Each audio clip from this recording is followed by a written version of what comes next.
I went to the casino.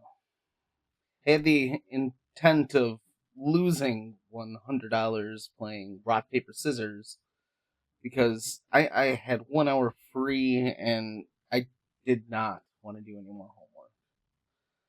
Just one of those moments where the hope is that the flashing lights of modern society might allow someone to disassociate and forget about the mountain of Hellenic text that needs to be translated or the world will, implode. So I entered and I made my way to the escalator, and it's one that is, long enough to allow you to question all of your life's choices and intrusively reflect on that time you said something stupid that no one else remembers but you. But here we are, and as I made it to the casino floor, it was impossible to not feel the air becoming increasingly more euphoric with the increased oxygen and the aura of lights just kind of bouncing about. It was nearly overwhelming. And then, within a matter of moments, as I was walking around aimlessly looking for my adversary, rock, paper, scissors machine, I found that the lights were no longer bothersome. It was almost the opposite. Like the 8 foot tall panda slot machine was actually something that I needed. And I just kept walking. I was going to play rock, paper, scissors until either I lost all $100 or I had to leave. So I kept walking. And as I got deeper and deeper, and I mean, seriously, deeper, it goes on forever. It was like being lost in a mall that you've never been to, and for some reason they have four of the same stores all over the place, so you never really can find your footing and figure out where you are.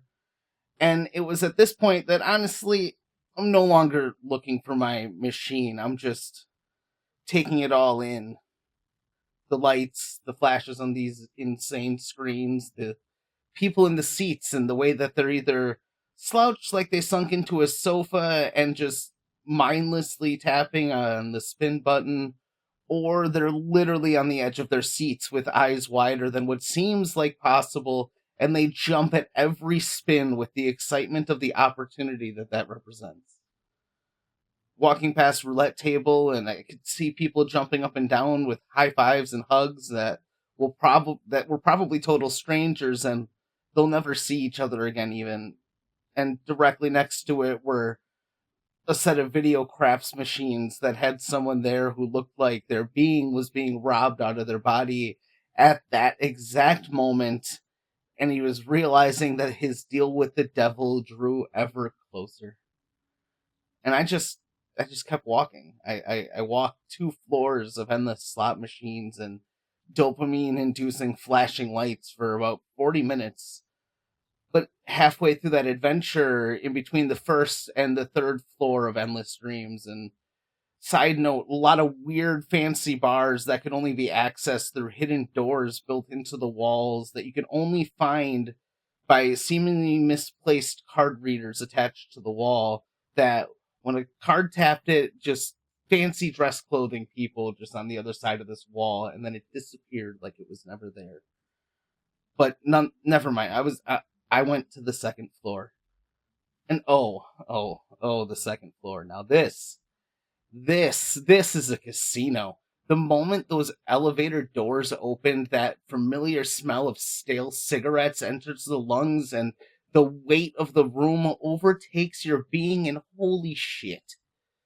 That's the only thing I can say. At this point, I'm basically in a trance, just like walking, watching, absorbing it all like some sort of otherworldly anthropologist trying to see what culture's like on this planet. And I walk down this narrow hallway that leads to an open room full of flashing lights, and that haze was so heavy, and so was the aura of angst and uncomfort. You could see it in every face through the haze coming off of the cigarette held between their lips as they mashed with desperation on the spin buttons. And I went through and through, and it became shockingly dark.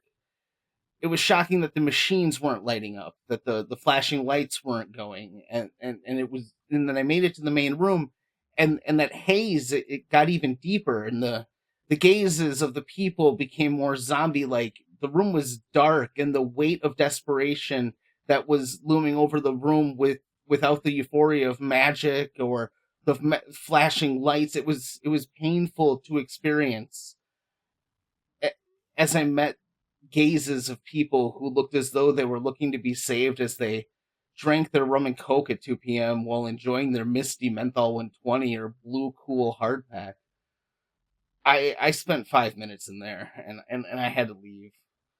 And I got off the elevator on the third floor and immediately was met with lights and oxygen, heavy air. It was just as heavy. So I kept walking and walking, and then I found myself at a video blackjack. And to my surprise, I won $25. 14 seconds later, I lost that and the other 100 that I had walked in there with, and I laughed. And then I made it out of there. And on the walk out, I was near someone who won big, or so they claimed as they were yelling it out to no one. I can only assume they were attempting to brag to the gods. And then I saw someone quietly avoiding everyone's gaze as they weaved in and out of people's ways, just trying to run from whatever it is that just happened. And I walked out, I got in the car, and I sat for 10 minutes processing the experience, just trying to understand this feeling like weighted blanket, the weight of a Volvo that was on my soul. Then I silently drove to my kid's school on the longest route that I could. And I started writing this on my phone when I got there, just still sort of in a daze. What a break. I just thought that I would share with you that I went to the casino.